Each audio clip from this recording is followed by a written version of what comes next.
हमारा संपूर्ण जीवन एक विरोध है, सत्य और असत्य का मिश्रण है। ज्ञान के क्षेत्र में भी यह विरुद्ध भाव दिखाई पड़ता है। ऐसा प्रतीत होता है कि मनुष्य यदि जानना चाहे तो समस्त ज्ञान प्राप्त कर सकता है, पर 2-4 पग चलने के बाद ही उसे यह ऐसे अभेद दीवार देखने में आती है जिसको लांघ जाना उसके बस के बाहर हो जाता है। उसके सभी कार्य एक परिधि के अंदर घूमते रहते हैं और वह इस परिधि को कभी लांघ नहीं सकता। उसके अंतरतम एवं प्रियतम रहस्य उसे समाधान के लिए दिन रात उत्तेजित करते रहते हैं, उसका आह्वान करते रहते हैं, पर उसका समाधान करने में वह असमर्थ है, क्योंकि वह अपनी बुद्धि से परे नहीं जा सकता।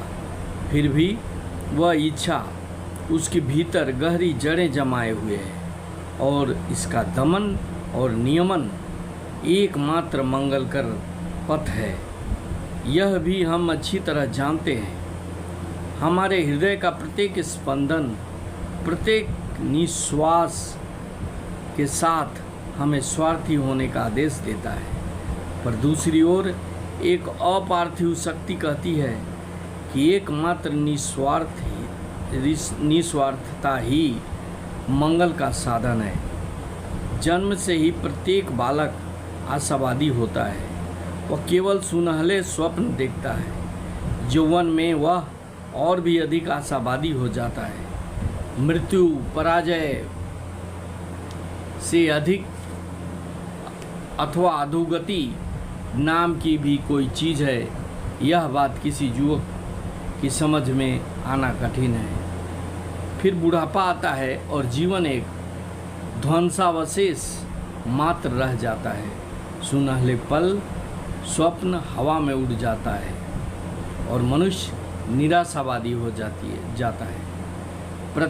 प्रकृति के थपेड़े खाकर हम बस इसी प्रकार दिशाहीन व्यक्ति की भांति एक छोर से दूसरी छोर तक दौड़ते रहते हैं। हम अविरत रूप से परिवर्तित हो रहे हैं, कहीं निर्वृत्त नहीं है, कहीं विराम नहीं है। इस प्रकार हमारा जीवन भी विराम नहीं जानता, अविरत चलता रहता है। तब फिर जिसके पास खाने पीने की प्रचुर सामग्री है वह तो आशावादी हो जाता है।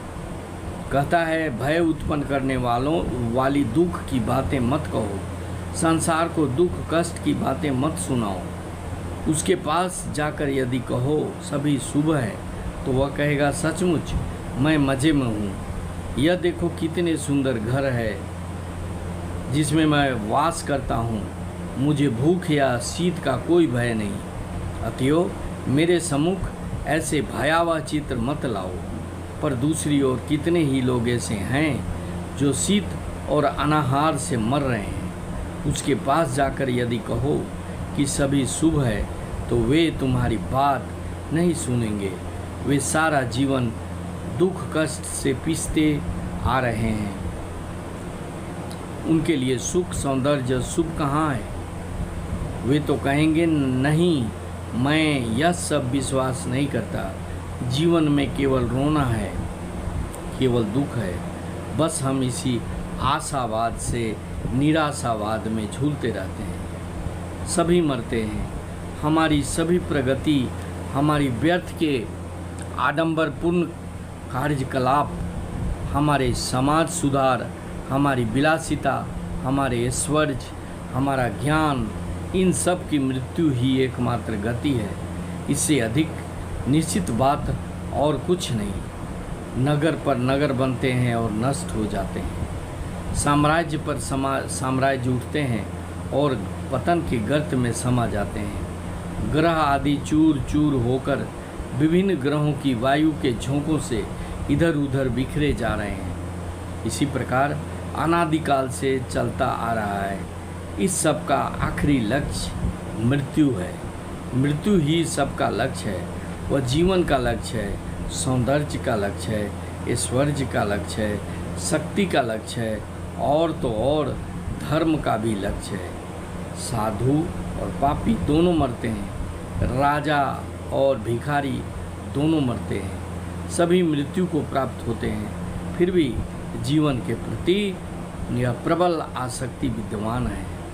हम क्यों इस जीवन से आसक्त हैं, क्यों हम उसका परित्याग नहीं कर पाते, यह हम नहीं जानते, और इसी को माया कहा जाता है। माता बड़े यत्न से अपने बाल बच्चों का पालन करती है, उसका सारा मन प्राण सारा जीवन मानो उसी बच्चे में केंद्रित रहता है।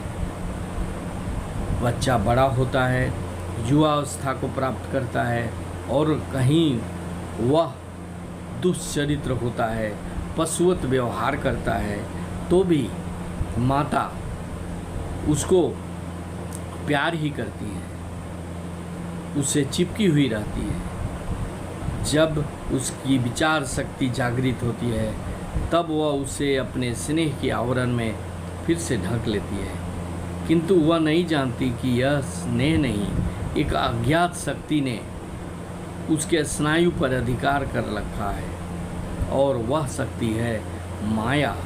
इस संसार में मृत्यु दिन रात गर्भ से मस्तक ऊंचा उठाकर घूम रहा है, पर साथ ही हम सोचते हैं कि हम सदा जीवित रहेंगे। इस विचार के पीछे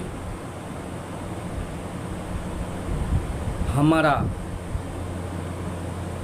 जो माया रूपी संसार है, वह माया हमें चारों ओर से घिरा हुआ है, और हमें एक दर्शन दिखाता है, एक मृग तृष्णा बताता है कि हम मरेंगे नहीं, लेकिन वास्तविकता यह है कि हमारा मृत्यु निश्चित है, हम मरेंगे निश्चित रूप से।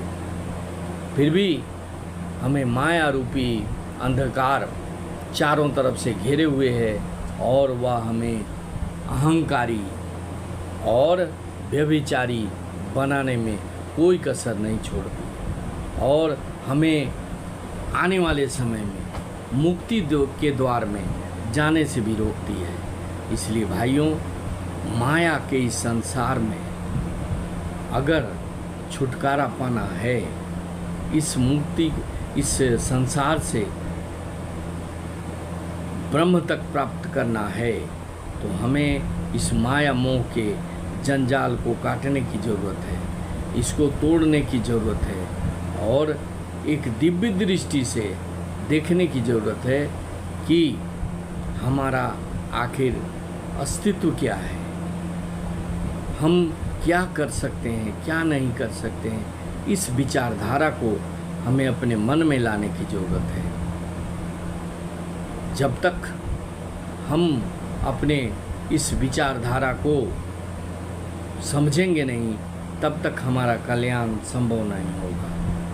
अगर इहलोक और परलोक दोनों को ठीक करना है, तो हमें माया के जंजाल से, माया के आवरण से खुद को बाहर निकालने की ज़रूरत है, और दूरदृष्टा बनकर देखने की ज़रूरत है कि जो हम कर रहे हैं वो सही है या नहीं, और उस कार्य से हमें कितना ईश्वर के निकट जाने में मदद मिलती है। क्योंकि हमारा गति का एकमात्र उद्देश्य ईश्वर के समीप पहुंचना है। ईश्वर ही या ब्रह्म ही वह जगह है जहां हमें मुक्ति मिल जाएगी। अगर यह वीडियो अच्छा लगे तो इसे सब्सक्राइब करेंगे, शेयर करेंगे और लाइक करेंगे। Thank you very much. जय हिंद, वंदे मातरम।